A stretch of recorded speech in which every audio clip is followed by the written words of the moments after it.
Alright， 在我身旁這一台呢，就是全新的 Proton E Mass 7 PHEV， 它是 Proton 史上第一台 PHEV 插電式混合動力車款，可以打油也可以充電。那你可能會好奇啊 ，Proton E Mass 7不是一個 BEV 純電動車嗎？續航里程在345到410公里 WLTP， 但這個 Proton E Mass 7 PHEV 的續航里程可以從1000公里到1065公里。怎麼樣做到？因為它多了 1.5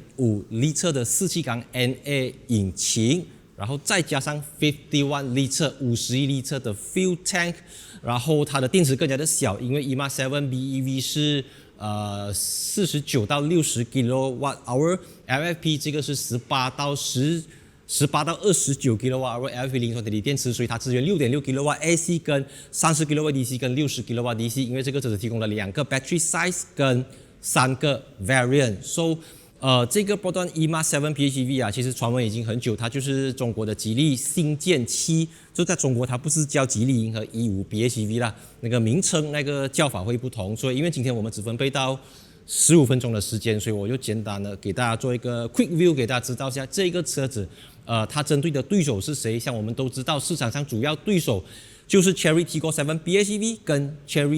跟 Jaecoo J7 PHEV， 所以我們可以預測這個Proton E-Mass 7 PHEV 的價錢會在128千到150千左右 ，around there 啦。So， 至於裡面外面的呢，我們就快速給大家來了解一下。所以預知更多詳情，記得留意我的 YouTube 頻道、Facebook 或者 CarPlus 都賣，我們將會給你更詳細的這個資料。So， 事不宜遲，我們就開始今天這集的影片 ，Let's go。那在我們開始聊 Proton E-Mass 7 PHEV 之前我們先給大家對 Proton 跟 Proton E-Mass 做一個科普，給大家了解一下這個背景是怎樣先。Proton 就是吉利汽車，然後 Proton E-Mass 就屬於吉利銀河，就是負責大部分的新能源，或者我們叫綠牌。那在中國上綠牌的不只是 BEV 純電動車，所謂的新能源也就是它的 PHEV 純電續航里程至少在50或者到100公里的 PHEV 也可以上綠牌，所以在中國有這個綠牌法規的限制，或者有綠牌的這個因素，特別是在一線城市等等，當然在海外就沒有這樣子的東西。So Proton E-Mass 7它全年2025年的銷量是9336台。然後推出不久的 E-Mass 5已經收到了超過1萬張訂單，但 on the road 只有300-400台而已啦，因為它目前還是 CBU 進口，需要等一等。所以以2025全年來說呢， Proton E-Mass 佔了 Proton Car Sales 的 6%， 是的 6% 而已，也就是說 Proton 每賣出100台車子，只有6台是 E-Mass， 這個是非常非常現實也非常合理的，畢竟馬來西亞是一個發展中的汽油很便宜的國家，但你總不可以什麼都不做吧，對不對？你還是必須要向汽車市場必須要向馬來西亞的公眾去展示集團的最新科技，不管是科技等等 E-Mass 都是走在最前面的。所以我们回到這個 E-Mass 7 PHEV首先它是基於 GMA 03的平台，所以 E-Mass 7是 GMA 01， E-Mass 5是 GMA 02， 這個是 GMA 03，接下來還有 GMA 05等等。軸距的話呢，它是2755mm， E-Mass 7是2750，只是多5mm。但是因為車長呢，它是4740mm， 比 E-Mass 7多了125個 mm， 行李箱空間也比 E-Mass 7 EV 大很多，它是528 litre 到2065 litre， 那 E-Mass 7 EV 呢是461 litre 到1800多 litre 這樣子。但有趣的就是這個 E-Mass 7 PHEV 它多了一個 1.5 litre 的引擎，電池更加小，但是車重呢是1735公斤到1835公斤，而那個長續航的 E-Mass 7 EV 呢是1765公斤，所以你這樣看的話，其實它們的重量是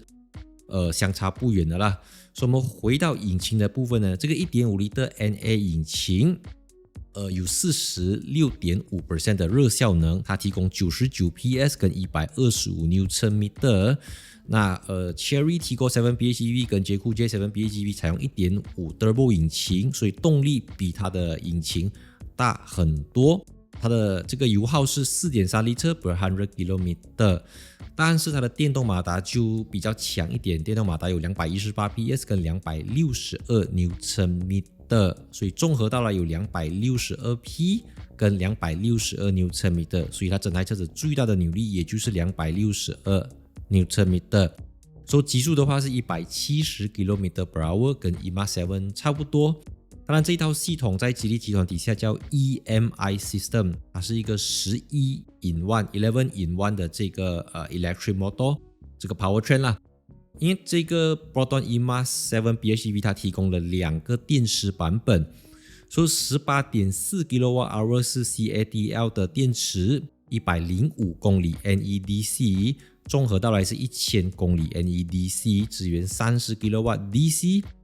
30到 80% 20分鐘，然後那個 Premium Plus 就是頂配版的，是用更大的電池 29.8 kWh 的神盾短刀電池，170公里 NEDC， 綜合1065公里，支援60 kW DC， 比剛才那個快了1倍，所以30到 80% 16分鐘。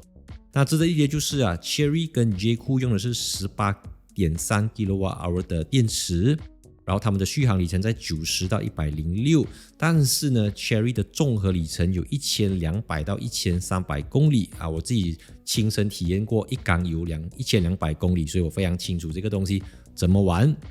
所以因為Chery 或者說捷酷他們的 fuel tank 是60 liter， 可是這個 Proton EMAS7 PHEV 的 fuel tank 是51 liter， 少了9個 liter， 所以它整個油箱大小不一樣，然後他們的tuning 也不一樣啦，所以我覺得是不同的個性的車子這樣子。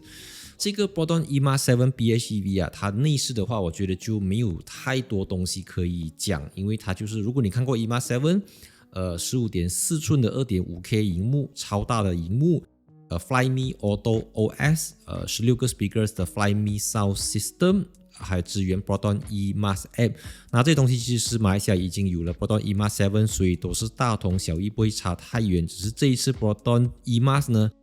就為它提供了3個 variant， 有 Prime、Premium 跟 Premium Plus。所以那個 Prime 它可以歌頌到非常非常的歌頌 ，Premium 就好一點。但是因為 Premium 跟 Premium Plus 的電池大小不一樣，所以我覺得你要買你就乾脆直接買那個 Premium Plus。雖然我不懂它會賣多少錢啦，不過我覺得因為它的電池怎麼講，它整個 package 都是比 Chery 跟捷酷更上一層樓，所以貴過它也是合情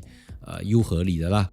我覺得 Proton EMAS7 PHEV 對於整個 Proton 對於馬來西亞的汽車市場是一個非常有象徵意義的，因為我們終於可以你知道嗎？我們最早只是玩 NA 引擎，後來從 NA到 Turbo， 後來到這個 Mild Hybrid 啦 ，I mean Proton X90 那個我稱為 Mild Hybrid， 然後現在真正的進入了 PHEV， 可以純電行駛100公里以上的 PHEV， 不是那些什麼你知道嗎？48伏的小打小鬧的 Hybrid 這樣子。可是我個人蠻好奇的，就是因為我相信 Proton EMAS7 PHEV 肯定會搶掉 Proton X70 的這個銷量，甚至是 Proton X90， 因為我不覺得它會賣到很貴啦，所以你知道嗎？那個價錢就在那邊。所以你問我的話，如果以 X70 跟 EMAS7 PHEV， 我肯定會選擇 EMAS7 PHEV， 因為why not？ 一個是算是非常非常新的東西，你在2023、2024還找不到吉利銀河星艦7，那現在我覺得蠻快了啦，這個時間從中國到馬來西亞。歡迎留言告訴我你對 Proton EMAS7 PHEV 的看法，因為就像我片頭講的，我只分配到15分鐘，我又要做長 video， 我又要做短 video， 然後後面又有人在排隊，所以我只能夠盡我所能讓大家了解到底發生了什麼事情。因為憑良心講PHEV 是一個不容易講的 topic， 你講到太深人家又跑掉，你講到不夠深人家也會跑掉总之它就不是像我們講一個 1.5 L NA 4AD 這麼容易講的東西啦，所以我希望這期影片真的有幫助到大家，讓你知道 EMAS7 PHEV 下面挖哥是什麼東西這樣子。所以我是在做一些我的影片，記得 follow Instagram， 看來在 Facebook page and see you in my next video and cut action 。OK。Proton 史上第一台 PHEV 插電式混合動力車款 Proton EMAS7 PHEV。那你可能會好奇啊 ，Proton EMAS7 不是一個 BEV 純電動車嗎？它的續航里程在345公里到410公里 WLTP。但這個 Proton EMAS7 PHEV 呢，它的續航里程可以從1000公里到1065公里 NEDC。所以怎麼樣做到？首先，它有一個1.5 litre的4氣缸，看。